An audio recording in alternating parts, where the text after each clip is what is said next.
My name is Nourani Asari. I'm the writer, director, producer of Shayda, which is having its Canadian premiere at TIFF.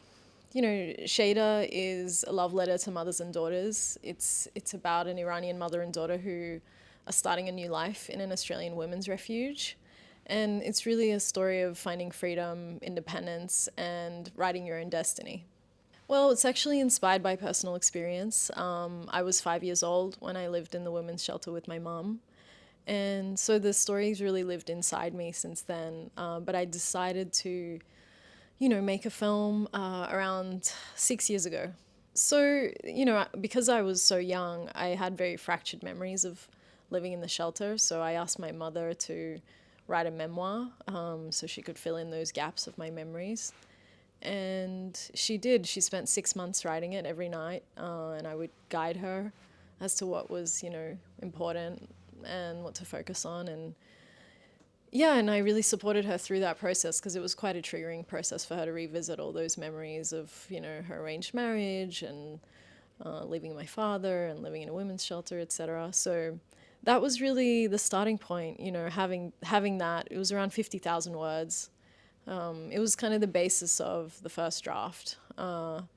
But it's really been about finding the cinematic potential of the story beyond what happened to us. So, obviously there's a lot of fictional elements in the film, and it's found its form, beyond the memoirs. It's a fully formed piece of cinema now that people can relate to on a universal level. So the woman who ran the refuge, who's played by Leah Purcell in the film, she's still a part of our life.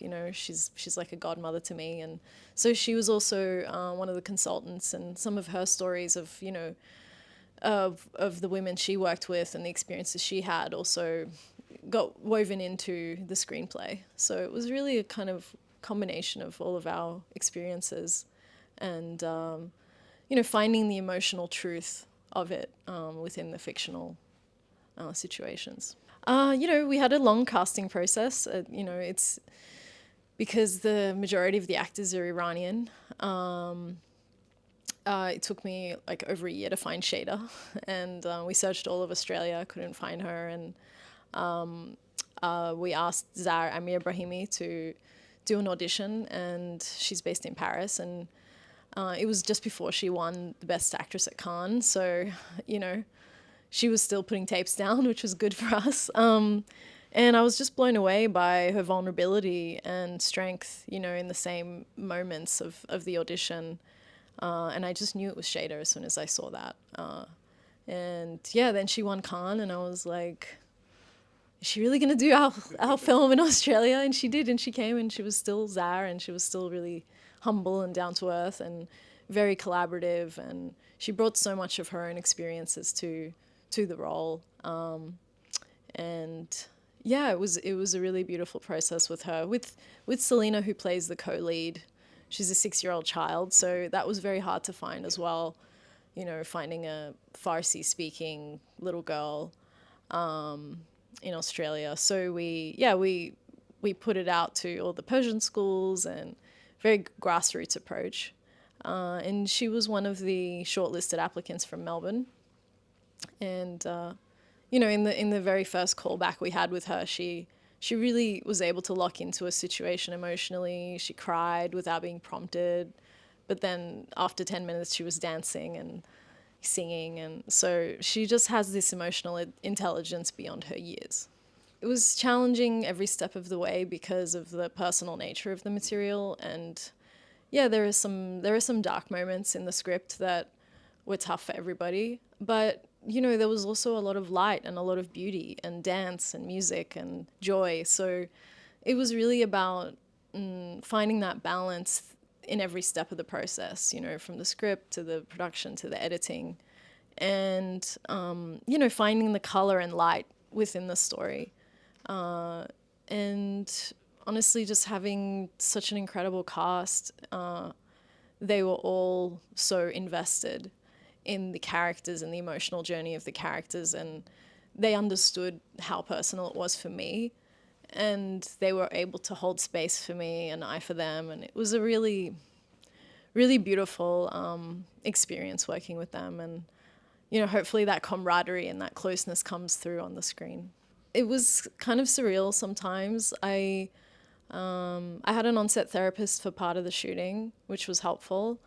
And I did a lot of preparation, like psychological preparation, in terms of finding ways to separate myself from the situation. But sometimes the actors were doing such an incredible job that it would just take me back. Like, it would just trigger me, and I'd have to step away and have a moment and then come back and direct the actors again. So, it was a really challenging process, but also a really healing one. She's seen the movie. She's really proud. She does Q&As with me sometimes. She's very charismatic and amazing. She's been a part of the process every step of the way, but I didn't have her on set very much. She has a little dancing cameo in the film, which is kind of beautiful moment, but I wanted to be able to have that separation. And the one time that she was on set, she was giving feedback about how things were said or not said, and I was like, Mom, I'm a filmmaker, like, let me handle it. So, I just I wanted to step into my own and really make a piece of cinema that was a little bit separate from our experience. This is kind of one of the frustrating things, is like how little I talk about the craft of the filmmaking, because it is it's, people are so intrigued by the personal nature of the film. But I think over time, hopefully there'll be more questions around that, around costume and sound design and whatever, editing. I mean, I think that the costume designer did an incredible job. Her name's Zoe Castellano, and because it's set in the 90s, there's such a certain aesthetic, I guess, but also finding the color in the costumes, because it is a tough situation, living in a women's shelter, etc. But we really wanted to find the warmth in the characters through the costumes, as well as, saying something about the divisions within the Iranian community at the time, because, there was very conservative university students from Iran who were like pro-regime, and then there were the secular parts of the community emerging, and then so exploring the costumes of those characters was also really fascinating, and how to find the details to tell a story without words. I'd love people to walk away from Shayda with a sense of hope, and a deeper understanding of the strength of women, especially women who escape domestic violence.